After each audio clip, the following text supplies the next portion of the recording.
अभी पिछले से पिछले साल फिर वही पारा थाना याद आ रहा है मुझे। वो कराची के एक टीवी चैनल के ऊपर एक मौलाना ने कहा कि मौला अली तमाम अंबिया से अफजल नबी, हमारे नबी के बाद, हमारे नबी के अलावा, सरकार खातम के अलावा मौला अली तमाम अंबिया से अफजल थे।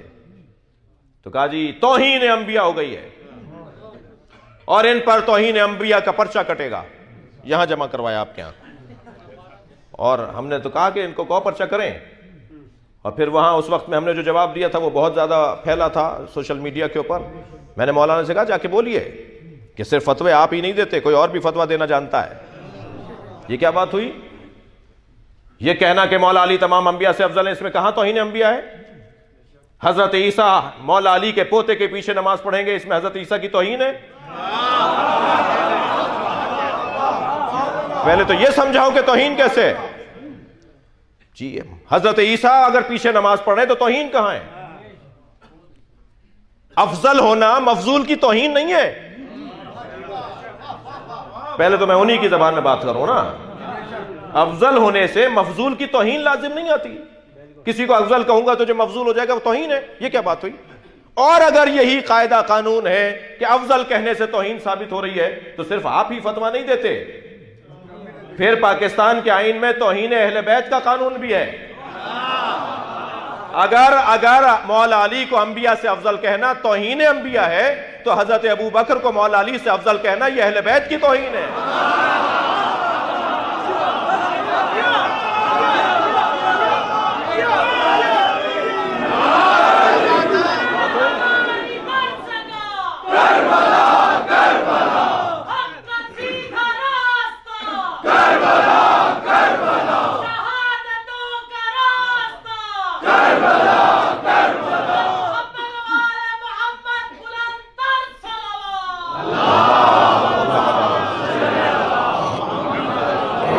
जी बात दलील से होनी चाहिए, या दलील दो या दलील लो। और उसके बाद जब बहस मुबाहिसा तकरार जिद्दियत तो फिर गैब से मदद। और गैब से मदद मांगने के लिए अल्लाह का वही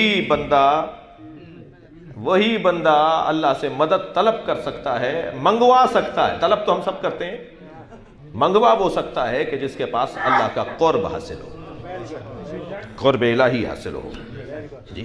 या आली मदद मैं बोलता हूं, चाह रहे हैं कि मैं एक दलील दे दूं। या आली मदद मैं बोलता हूं, यानी हम बोलते हैं, आप बोलते हैं, हम सब बोलते हैं। और जो नहीं बोलते उन्हें बुलवाना भी जानते हैं। मैं मक्के में हरम इलाही से अपने होटल की तरफ जा रहा था हुजूर, तो दो मिस्री बराबर से गुजरे। इसी हुलिये में रहता हूँ, अहले बैत के मकतब का नौकर हूँ, आप सब का नौकर हूँ, आप सब का नौकर हूँ।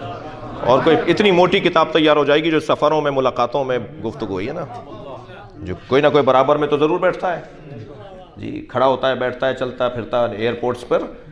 तो वो कहते हैं आप शिया मौलवी, आपसे सवाल कर लूँ? तो मैं पहला जवाब तो ये देता हूँ कि मैं पहन के इसलिए फिर रहा हूँ कि आप सवाल कर लें। हम हमारे बारे में खुद से फैसले करते हैं, हमसे नहीं पूछते। हमसे पूछिए ना, हम ये क्यों करते हैं, वो क्यों करते हैं। अल्लाह का काम भी बड़ा निराला है। जो नजर न्याज को नहीं मानते ना, वो मक्के से जमजम ला के जरूर बांटते हैं। अल्लाह खूब जानता है मनवाना। जो कब्रों पे जाना बिदअत बोलते हैं ना, वो काबे के साथ हतीम का तवाफ भी करते हैं। हतीम काबा नहीं है, मगर उसका तवाफ वाजिब है जी। हतीम क्या है? हजरत इब्राहिम, हजरत इस्माइल और हजरत हाजरा की कब्रें हैं। कब्रें न मानो, मैं तवाफ करवाऊंगा। अल्लाह का काम देखिए, अल्लाह के काम बड़े निराले हैं। अल्लाह का तरीका बड़ा मुनफरिद है। खाना काबा को गिराने के लिए हाथियों का लश्कर आया था। हाथियों के मुकाबले अगर अल्लाह ने हाथी भेजे होते तो हाथियों की ताकत को तस्लीम कर लिया होता। अल्लाह ने हाथियों के मुकाबले हाथी नहीं भेजे, अबाबील का लश्कर, छोटा सा परिंदा मेरी और आपकी मुट्ठी में आ जाए। चोंच कितनी बड़ी होगी, कंकर कितना बड़ा होगा, हाथी की खाल कितनी मोटी है। इतने कंकर मारे कि हाथी जख्मी होकर सवारों को गिराने लगे। और कुरान ने पुकार के कहा वारसला अलैहिम तैरन अबाबील, हमने असहाबे फील पर एक तैर, एक परिंदा भेजा जिसका नाम अबाबील है। जितने कंकर फेंके कोई खता नहीं जा रहा था, इसलिए कि भेजा हुआ परिंदा है। भेजा हुआ जानवर भी हो तो गलती नहीं करता।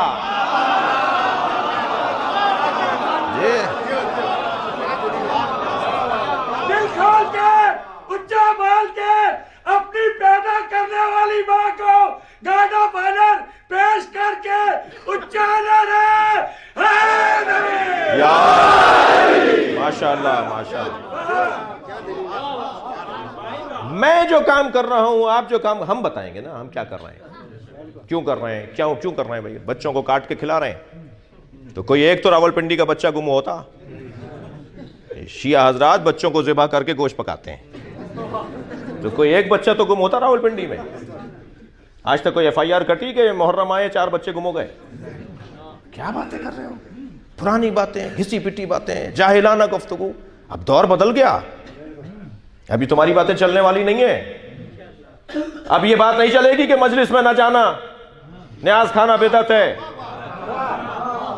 नहीं, रंग बदल गया है, मुस्तकबिल तशय्यो का है। कल हमारा है। दलील से बात करो तो जिंदा रहोगे, दलील से बात नहीं करोगे तो मिट जाओगे। 1.5 मुल्क से ज्यादा नहीं है 56 ममालिक के अंदर हम लोग, सिर्फ 1.5 मुल्क हैं हम पूरी 56 इस्लामी ममालिक के अंदर, मगर 1.5 मुल्क 56 ममालिक पर हाकिम है। एक जलाल, एक रोब, एक किरदार। ये कैसे हो रहा है? ये अहले बैत की वजह से हो रहा है। ये हम उनसे जुड़े हुए हैं कि जो हमें इज्जत अता कर रहे हैं, और अल्लाह ने तय कर रखा है कि इज्जत बेनामे अहले बैत है। जो भी इनसे जुड़ेगा साहिब इज्जत होता चला जाएगा। दलील से बात करो। ये क्या बात हुई कि नहीं जाना, नहीं सुनना, आलम को देखोगे तो निकाह बातिल हो जाएगा जी। अगर अहले सुन्नत के पीछे नमाज पढ़ लें तो अब सवाल हो रहा है कि वो जिसने नमाज पढ़ाई है उसकी नमाज भी ठीक है या नहीं।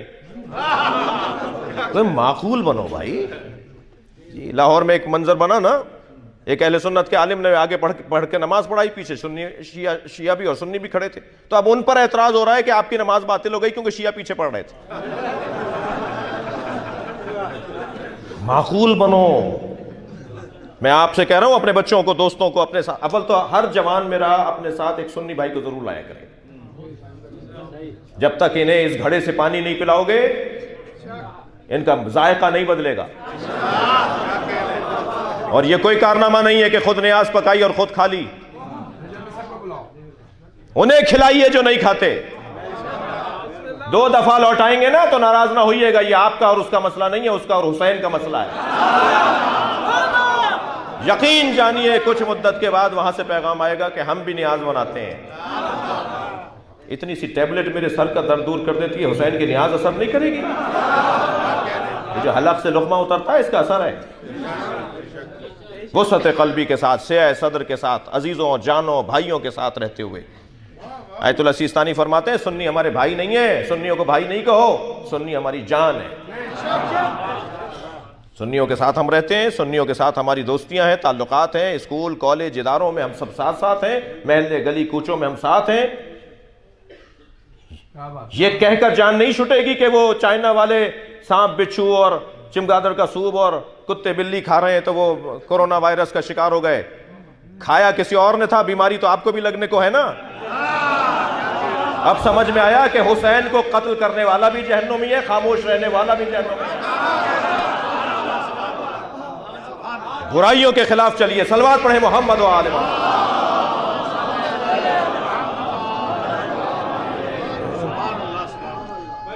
जी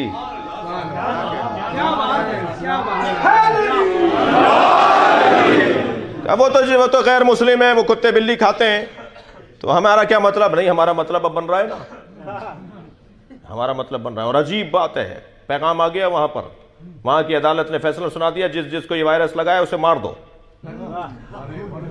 जी मार दो, हजारों आदमियों को मार रहे हैं वो जी। अब ये कहकर मैं जान नहीं छुड़ा सकता कि जी वो तो शरीयत को नहीं मानते। नहीं, शरीयत का मुखातिब इंसान है, मुसलमान नहीं है। सबको हमें पैगाम देना होगा। मेरा खामोश रहना मुझ तक पहुंचेगा जी। तवज्जो कर लिया आपने? तो बुलाइए, इनसे बात कीजिए, इनसे गुफ्तगू कीजिए। और अल्हम्दुलिल्लाह गुफ्तगू की जो कैफियत है वो बेहतरी की तरफ है। लोग समझने के मरहले में दाखिल हो रहे हैं। कल से आज बेहतर है हमारा, माजी से हम आज बेहतर हैं और मुस्तकबिल और बेहतर होगा और आगे बेहतरी की तरफ हैं। जालिम का आज होता है, मजलूम का कल होता है। अपने कल की तैयारी करनी है और कल की बुनियाद पर ही तो हम मजलिसों में बैठे हैं। नमाज पढ़ते हैं कल की उम्मीद पर, रोज़ा रखते हैं कल की उम्मीद पर, हज करते हैं कल की उम्मीद पर। जी, सब जमा होकर बैठे हैं कल की उम्मीद पर। मजलिस में बैठे हैं कि कब्र अच्छी हो जाए, मजलिस में आते हैं ताकि आखिरत अच्छी हो जाए। हम सब कल की उम्मीद पर हैं, हम सब कल को देख रहे हैं। तो आज ऐसा बेहतर कर लें कि कल और बेहतर हो जाए, कल यकीनी हो जाए। तवज्जो कर ली? कट हुज्जती अल्लाह को पसंद नहीं है। और फिर अब मुबाहिला होगा किरदार की बुनियाद पर। सदाकत किरदार को कहा जाता है, सच्चाई किरदार को कहा जाता है। मैं इन बच्चों और जवानों से कहूंगा, खबरदार झूठ बोलना छोड़ दो। वो अहले बैत का चाहने वाला ही नहीं है जो झूठ बोलता हो।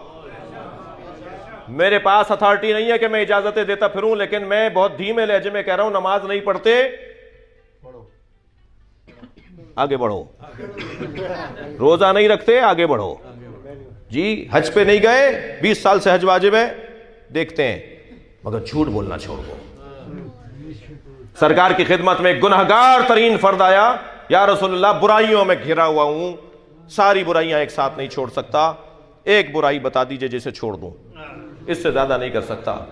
हजरत ने फरमाया, झूठ बोलना छोड़ दो, बस एक बुराई छोड़ दो, झूठ बोलना छोड़ दो। जी, दूसरे दिन चोरी करके निकला, सरकार ने फरमाया था रोजाना आना मेरे पास। दूसरे दिन चोरी करके निकला, रास्ते में एक आदमी पर थप्पड़ मारा, चलते हुए एक आदमी को तकलीफ दी, आगे बढ़ा, कहा रसूल ने पूछ लिया कि आज तुमने क्या किया है, और मैंने कहा कि मैंने कुछ नहीं किया, तो झूठ बोलूंगा, नबी ने तो कहा सच बोलो। दूसरे दिन फिर वो गुनाह 3 और कम हो गए, चौथे दिन और कम हो गए। एक हफ्ते में नबी की खिदमत में आके कहा, झूठ नहीं छोड़ा, सारी बुराइयां छूट गई। अहले बैत का चाहने वाला झूठ नहीं बोलता। जी, जो सच्चों का नारा लगाता हो कि हम सच्चों के दरवाजे पर हैं, वो झूठ बोले। मैं इन बच्चों और जवानों से कह रहा हूं, अगर इस शायद 1-1.5 हजार आदमी इस वक्त यहां पर मजलिस में है, शायद ज्यादा हो, अगर 5 बच्चों ने भी इमाम हुसैन से वादा कर लिया कि आज मैं आपकी मजलिस में वादा करके जा रहा हूं, अब झूठ नहीं बोलूंगा, तो कितना खुश होंगी सैयदा। इसलिए